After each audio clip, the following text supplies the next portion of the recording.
Good evening. Welcome.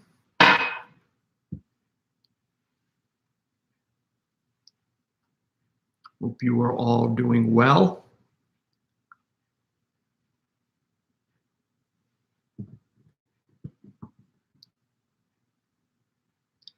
Excuse me. Feel free to say hello as the Spirit moves you. I know we will not have Andy this evening. Hello, Tom. Andy is in Iceland with his daughter Tracy. And I also know that Elva Paul is heading to Iceland.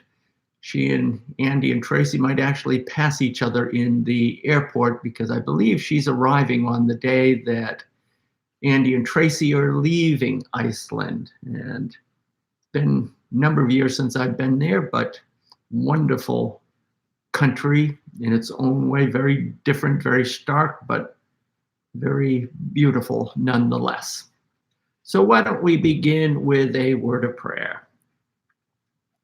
Lord God, who has given us the blessings of this day and who has called us to gather even now, we enter into your presence knowing that you are waiting for us in the sacred words of long ago with wisdom that we need for the living of these days. Lord God, help us to move beyond what the world says is wise and to put our trust in you, you who created the heavens and the earth and you who gave us the breath of life. We ask that this time be a blessing for us, that we may continue life's journey and in some way or other be a blessing unto others. And this we ask that we might be faithful disciples of our Lord Jesus Christ. Amen. All righty. So we are looking at a miracle story, and it is the raising of a little girl from the dead. Usually when we think of rising from the dead, obviously we think of Jesus on Easter Sunday, and then we think of Lazarus, who comes out of the tomb. Hello, Leslie. And there is a third resurrection story in the Gospels, and that is the raising from the dead of Jairus's daughter. And it's a fascinating story because, among other things, it's one of the few times that the Gospels record or retain the original Aramaic, which is what Jesus would have spoken. And I'll give gold stars to anyone who can tell me one of the other instances where Jesus spoke in Aramaic or the Gospels retain what he said in Aramaic. And I'll give you a clue. I was able to locate 3 instances other than this one that we're going to see in just a second. 2 of the instances are where Jesus uses a single word, and the other instances where Jesus actually uses a phrase. Hello, Diane, welcome. So let us go to the reading from Mark's Gospel. And yes, when he was on the cross, gold star, he quotes a psalm, and the Gospels tell us that he cries out, Eli, Eli, lama sabachthani, which in Aramaic means, my God, why have you forsaken me? And we know that it is a quote from Psalm 22. It's also helpful to have the original Aramaic in this instance because it explains why the people who were there thought he was calling Elijah. He says, Eli, Eli, lama sabachthani. Well, Eli, Elijah, and Eli is a Aramaic version of the Hebrew word El, which is the root word for God. So he's actually calling God, but the people think that he's calling Elijah, which would have been very significant for them, because in order for the Messiah to come, they believed that Elijah had to come back first, the prophet who ascended to heaven without dying. And so their hopes are on edge, or their hopes are rising when they hear Eli, Eli. They think that Jesus is calling Elijah. The other instance is two other instances where Jesus uses a single word.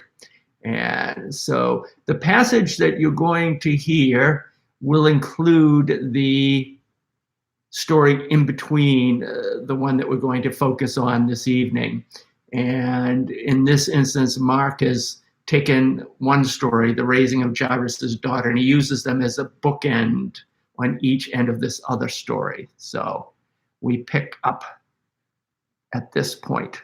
And when Jesus had crossed again in the boat to the other side, a great crowd gathered about him, and he was beside the sea.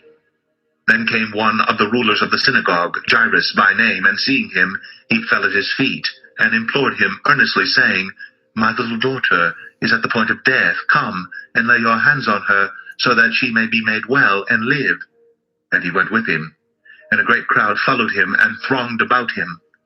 And there was a woman who had had a discharge of blood for 12 years, and who had suffered much under many physicians, and had spent all that she had, and was no better, but rather grew worse.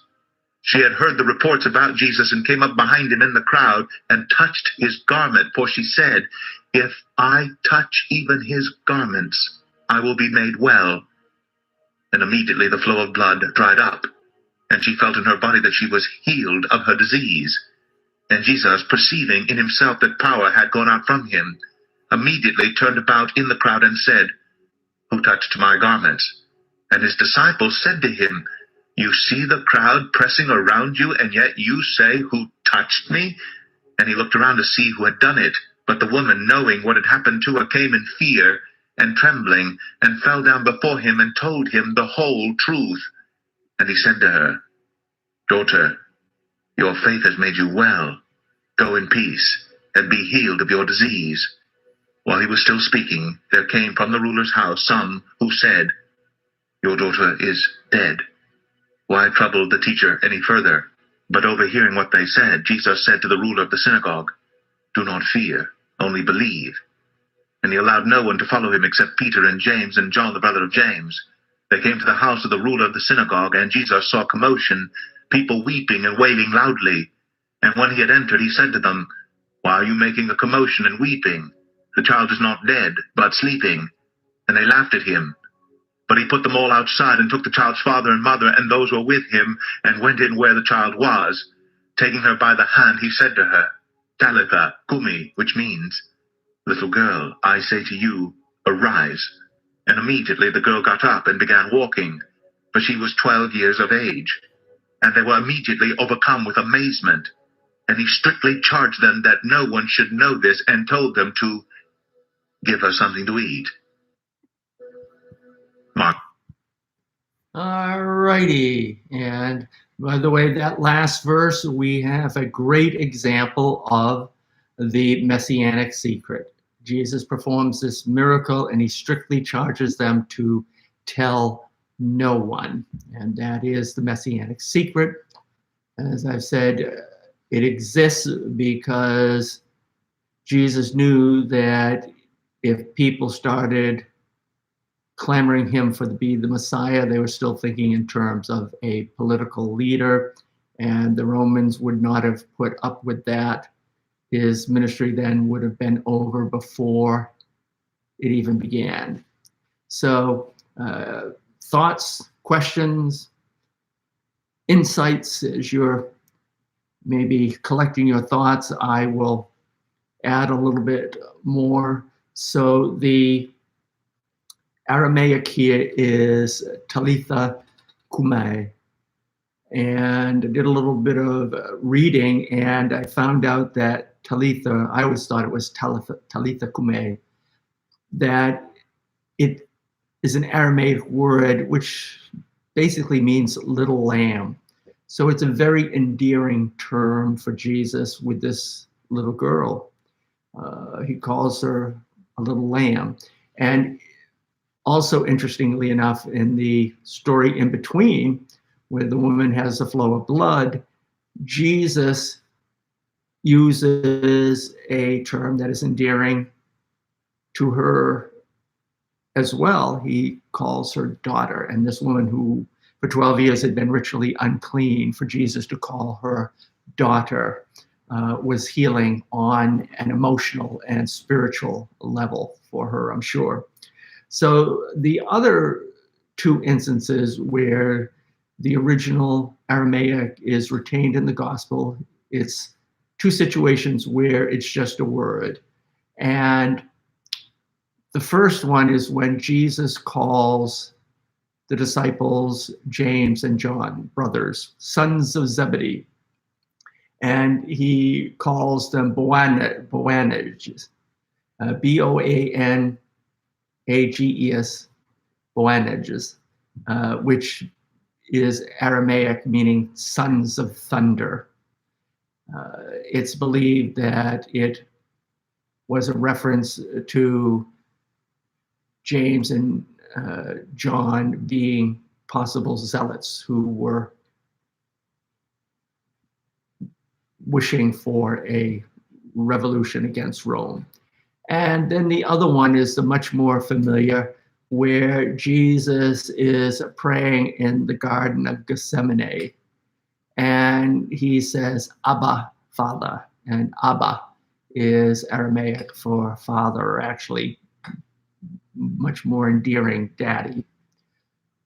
I love that he said to her, give her something to eat. You know, it's interesting, Leslie, because I just connected the dots. And when Jesus has Lazarus come out of the tomb, he says, unbind him. And I believe he says, give him something to eat. So I have to guess that dying and being raised from the dead burns a lot of calories. Because in both of these instances, it says, give him something to eat. And actually, I think that there's more than that going on here. I think what's going on is the same thing, or something very similar to what happens when Jesus is resurrected. And if you remember, there's that appearance beside the Sea of Galilee where the disciples are out fishing. Jesus says, let down your net on the other side of the boat. And they do. And even though they haven't caught anything all night, they get this huge catch of fish. Peter realizes who it is. He jumps in the water, swims to shore. The others come. And Jesus is on the beach broiling fish, and he eats some of the fish. And essentially, that is a way for Jesus to prove to the disciples that he is not a spirit or a ghost. He's actually eating. And I think the same thing is going on here with the little girl and also with Lazarus. You give them something to eat, everybody can see that they're really alive and that it's not just a spirit. Exactly, Tom. So fascinating story. And I got thinking about it, and notice that when Jesus gets there, what do the people do when he says to them, she's not dead, she's just sleeping? Do they respond in a way that suggests that they're intrigued, that they want to see more about what's going on here? How would you describe their reaction? I'm going back to the actual verse. Verse 39, Jesus says to them, why are you making a commotion and weeping? The child is not dead, but sleeping. And then verse 40, and they laughed at him. Not very, yeah, they laughed at him, Diane, exactly. And not very nice, not very polite. Here, Jesus is there to do something positive, to perform a miracle, and they laugh at him. They didn't believe. Exactly. And, you know, I'm trying to think of a worse situation than to be doing something in all sincerity and having someone laugh at you. I mean, you know, it's one thing to have someone say, "Oh, I don't believe you can do it," or, you know, what actually just popped into my head was a story about Robert Fulton, who invented the steam locomotive, or the steamboat. And I'm sure this is just a tale, but it said that when he arrived to do the first demonstration for everyone, I'm trying to remember, was that on the Hudson River? Gold star if anybody can tell me if it was on the Hudson River. The people are on the shore and they were mocking him, and they were supposedly shouting, "It'll never run, it'll never run."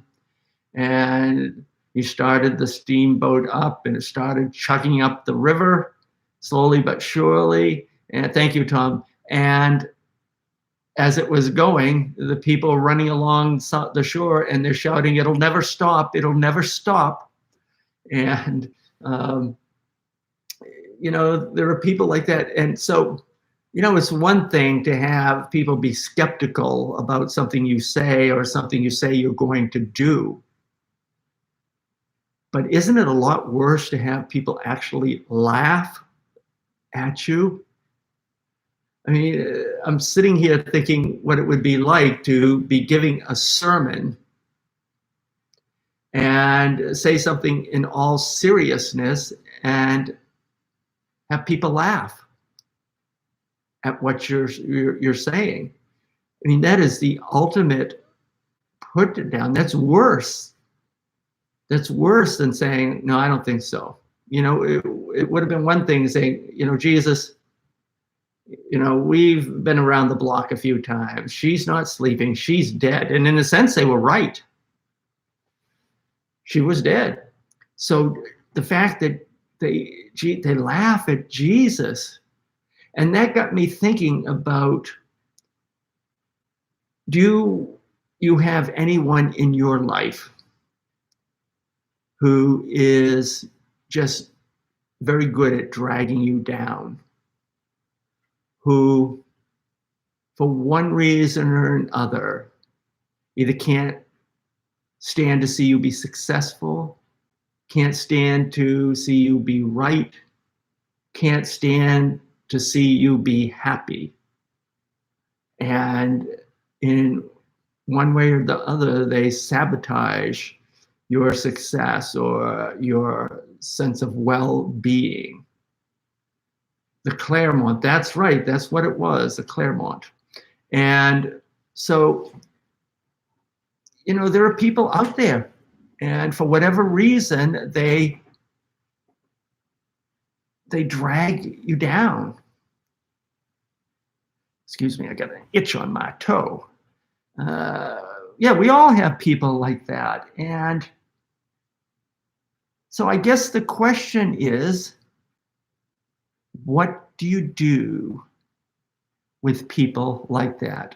What do you do when you find yourself in a situation where someone is just dragging you down? And that's why I like that quote that I found from Gandhi, who said that, you know, he does not let people with dirty feet walk through his mind. And,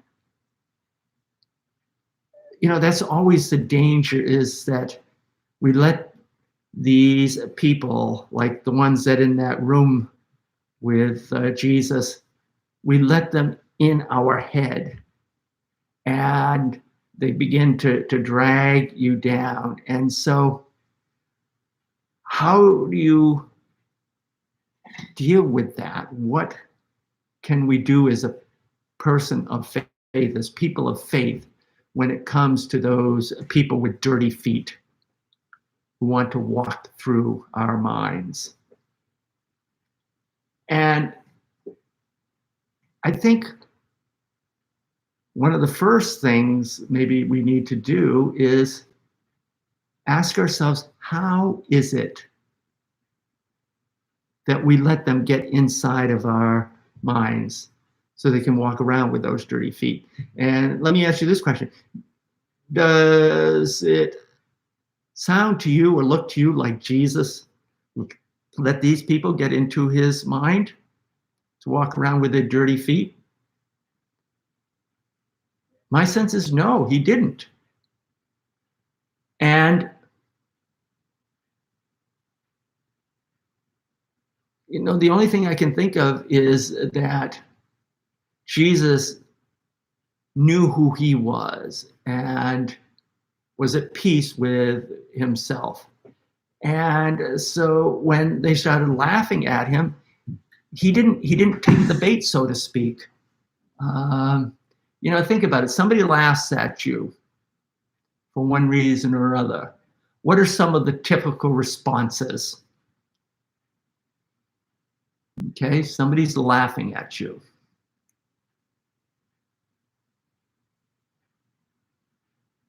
And, as I was asking the question, I had a flashback to when I was in the 7th grade and I participated in a summer program at Bridgewater State.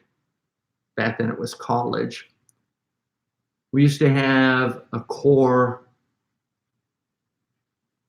curriculum where either 2 or 3 times a week, everybody in the program would gather in an auditorium for a cultural enrichment program. I remember that's where we saw Citizen Kane, or where I saw it for the first time, when the Oxbow incident. And everybody took different courses over the period of about a month. I think it was 4 weeks. And we took 2 courses, and they were all different kinds of courses, like creative writing and whatnot. And I just remember one night we had this poet come in, and his poetry was weird. And it was supposed to be serious, but to 7th graders, it was just silly kind of stuff. And people started laughing at his poem. And also because he was using some questionable language. Well, he got to the point where he just exploded. I'll never forget it. He had his book, and he stepped out from behind the lectern, and he threw the books down on the stage, and he let loose with some expletives, and he stormed off the stage. And we were all quite shocked. And should we have laughed? No, we shouldn't have. But this is an adult, and it just made me realize he let all of us get into his mind with his dirty feet. And so,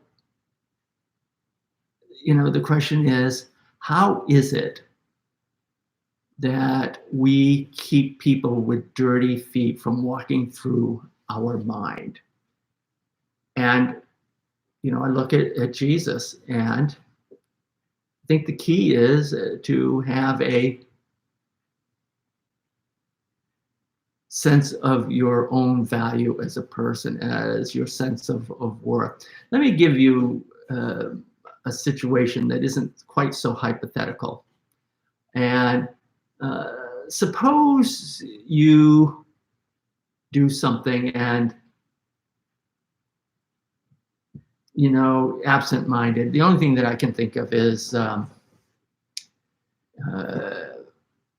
well, this morning I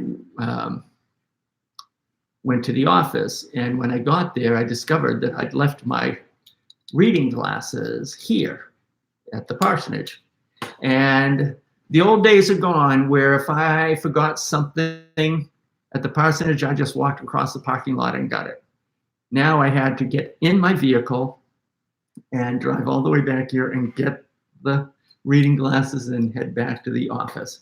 And when you do something like that, what do you say to yourself? And this is something that I've noticed about myself, and I've worked on it. Okay, when I do something silly, stupid, I might say to myself, "Oh, you stupid! How could you have forgotten those? Now you got to go all the way back." And I kind of beat myself up. Well, if you do that to yourself, how easy is it for others to do the same thing? You basically got the door half open already for them to walk in and traipse across your mind with their dirty shoes. And so over the years, what I've tried to do is to say, you know what, I'm human. I forget things. And as I get older, I forget more things. And so when something like that happens, what I try to say to myself is, instead of saying, "Oh, you stupid idiot," what I do is I just say, "Oh, well, that was silly. Oh, well, I guess I'll have to go home." So in other words, I don't beat myself up. And because Jesus knew that he was loved by God and he loved himself, he was able to love others. And I've always said, if you want to know how people feel about themselves, look at how they treat others. Other people who gossip and are very critical towards others, generally, they are very critical of themselves and they're not happy with themselves. So you've got to nurture that sense of self-worth and self-love that comes from being a part of God's creation. And the great commandment, what was it that Jesus said in the great commandment? Said, "You shall love the Lord your God with all your heart, soul, and mind, and strengthen your neighbor as yourself." And so people look at that great commandment and say, okay, I got to make sure that I love God 100%. And then I got to make sure that I love my neighbors 100%. And then I'm last on the totem pole. So, it's okay, I guess, from time to time to love myself. But really, in order to fulfill the great commandments, you have to read it backwards. You have to turn it on its head. Because if you think about it, if you don't love yourself, you can't love your neighbor, because it says love your neighbor as yourself. If you don't love yourself, you can't love your neighbor. And if you can't love your neighbor as yourself, then you can't love God or show your love for God. And so you have to read it backwards. And so where does love of self come from? We're not talking about a narcissistic kind of self-love here where, I deserve the best. That love of self comes from God, who created you in his image. So it is what I like to refer to as the sacred circle. Okay, you have God's love for you, which makes it possible for you to love yourself. And in doing that, you can love your neighbors and you can love God. That's the sacred circle. And so I think that's why we get the Jesus who doesn't react like that poet did. I just remember the name of the program. It was called PCC, Project Contemporary Competitiveness.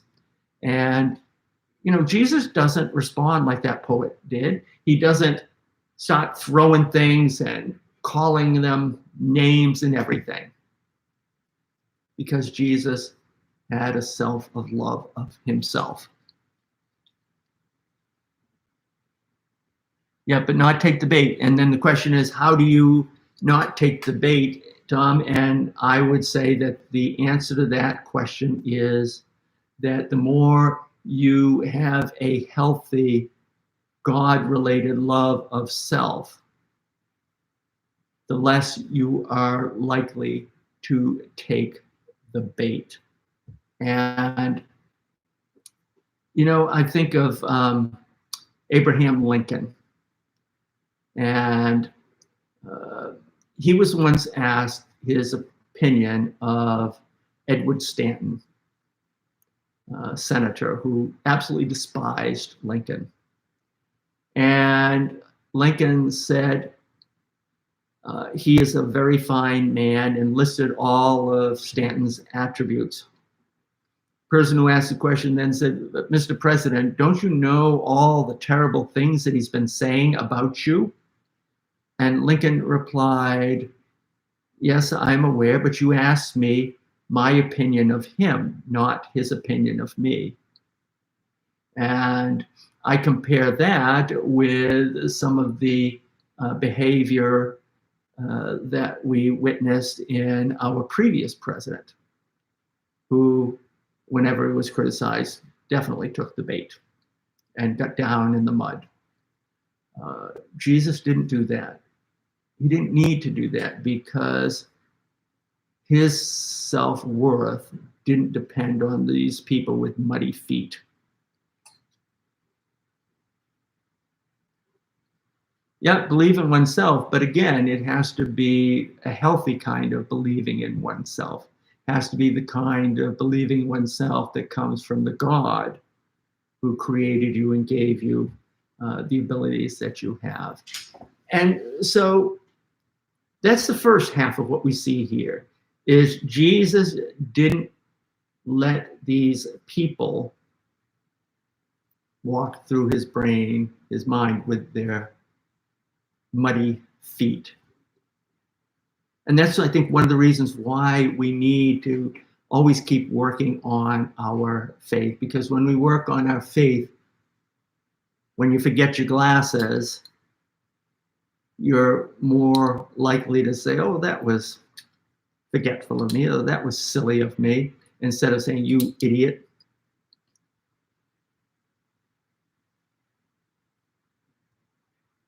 So Jesus, his self-worth, which came from his relationship with God,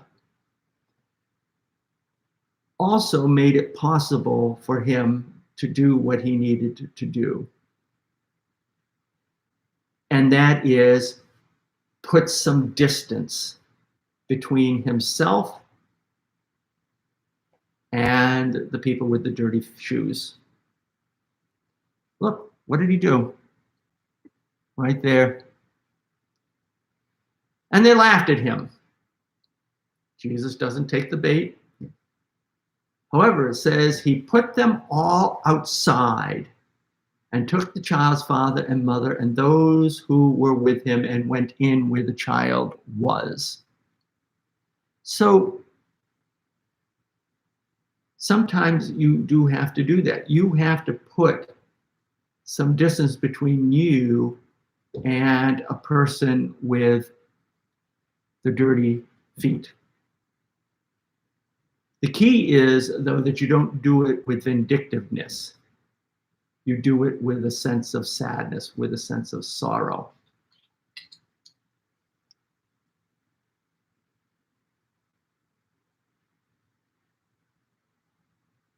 Yep, exactly. And so Jesus put some distance between them and him. We look at what happened with Jesus putting them out and closing the door, and someone might say, well, that's punitive. He's punishing them. He's not going to let them see the miracle. He's not going to let them see what happens in that room. But it really wasn't punitive, because eventually they see the little girl. They see her standing and walking and eating. So it wasn't like he slammed the door shut and locked it. he put some distance between him and them. And sometimes that's what you have to do for your own sense of well-being. But when you do it, you don't do it as a way of being vindictive and punishing.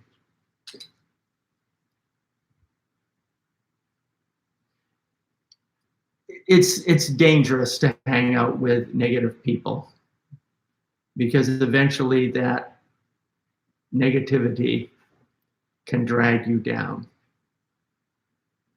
But again, Jesus doesn't yell at them. He doesn't throw things like that poet did that night. He doesn't call them names. He just says, you people need to leave. And he closes the door. But eventually he opens it up again. Many years ago, I gave a sermon, and every once in a while you give a sermon where you say something and it sticks with people. And this one had to do with an image for your life. And I forget who the author was that came up with this. Actually, I think I used it in a sermon last year. Essentially, this woman said, your life is like a theater. And then she went on to say, not everyone in your life deserves a front row seat in your theater. Some people need to be moved to the balcony, further away. And when you do that, so it's the difference between saying to someone, you're a really bad person, and I don't want anything to do with you, so please go away and stay away. That's different from saying to someone, there's a lot that I like about you, but I also know that when I'm around you, it's very hard for me. I feel like I'm being put down, or I feel like I'm being dragged down, or I feel like there's so much negativity, and I wish it wasn't that way, and I wish I knew how to handle it better, but I can't. And so, I just want you to know that, I'm not going to be seeing you as often as I did, or hanging out with you. And I hope that can change at some point, but the way things are right now, I just can't do it. And I'm sorry. That's very different, because what that does is it puts the person with the muddy feet in the balcony. But in that, there is an invitation that if things change, they can come back down to the main floor of the, I almost said sanctuary, but the main floor of the theater. And, that doesn't mean that you have to bring them right back to the front row seat. You don't have to have them over for Thanksgiving dinner right away. You bring them back down if things are changing, and you get a sense of it. And the thought that just went through my mind is how you have to be careful, because look at what happens in abusive relationships. There's the cycle, and the abuser will push the envelope too far. The victim will say, you know what, I'm done, go away. And then there's what's known as the honeymoon period. Oh, I'm sorry, it'll never happen again. And you end up in the same situation. And, part of what we're talking about here is that this person in the abusive relationship needs to work on their own self esteem and their sense of worth, so that they're not manipulated.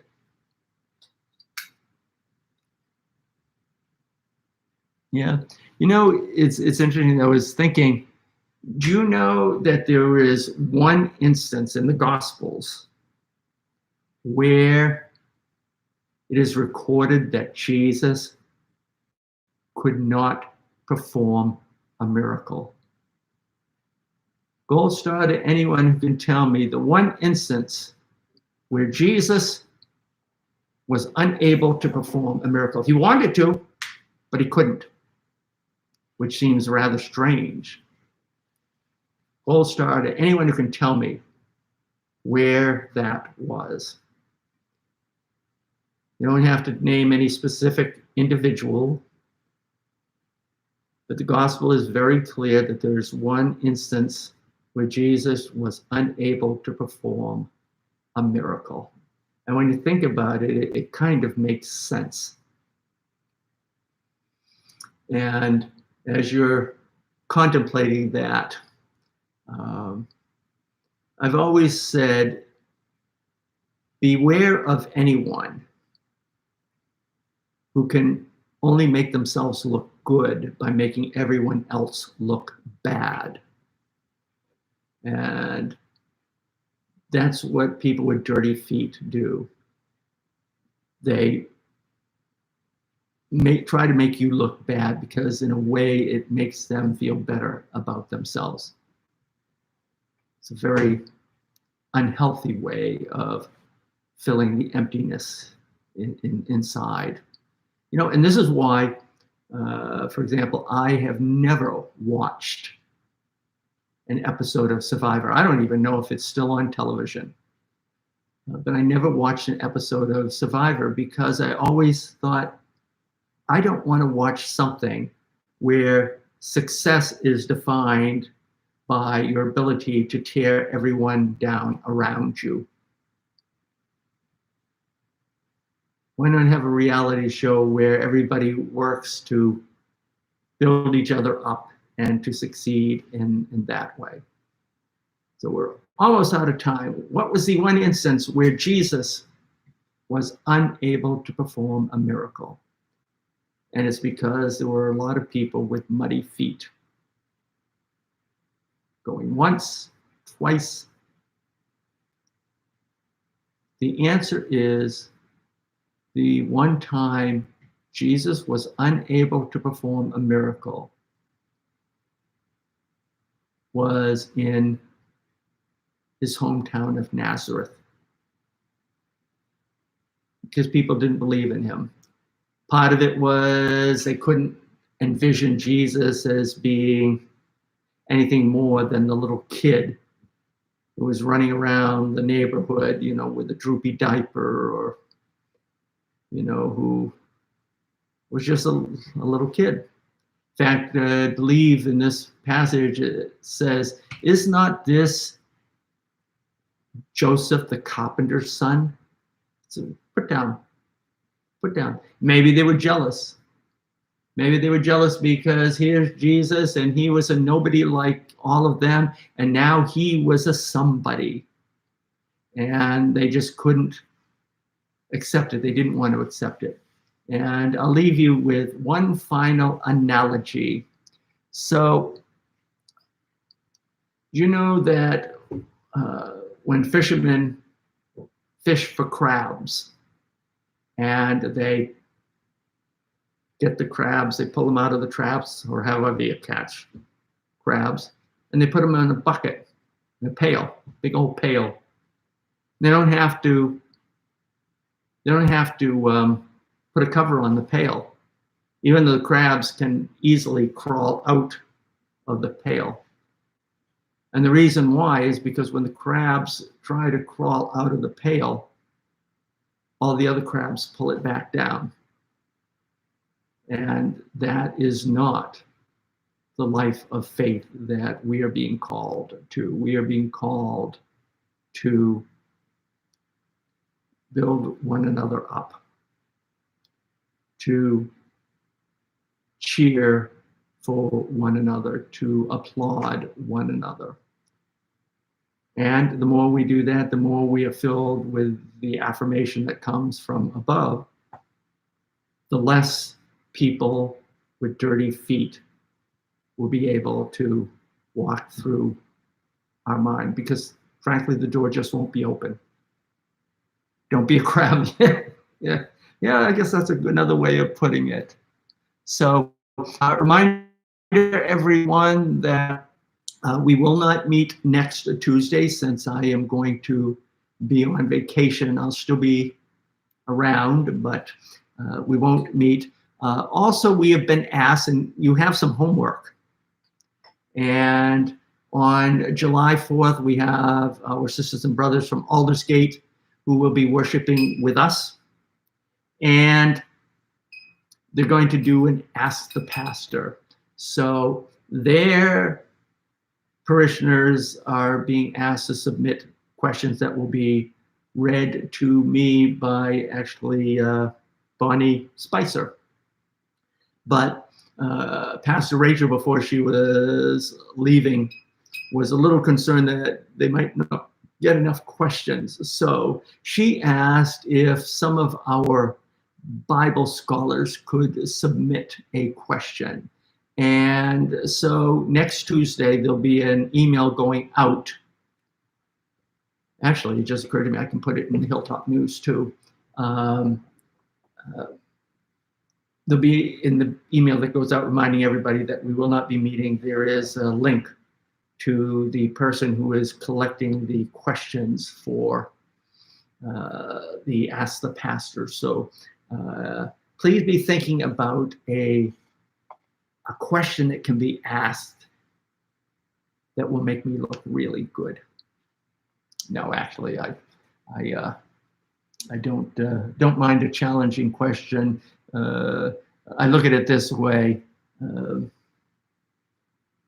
If I can handle some of the curveballs that the children throw at me in the mystery box, I should be able to handle some questions that our adult members are going to be throwing at me. And the little picnic basket Sunday was a little bit of a challenge. So anyways, I like a good challenge.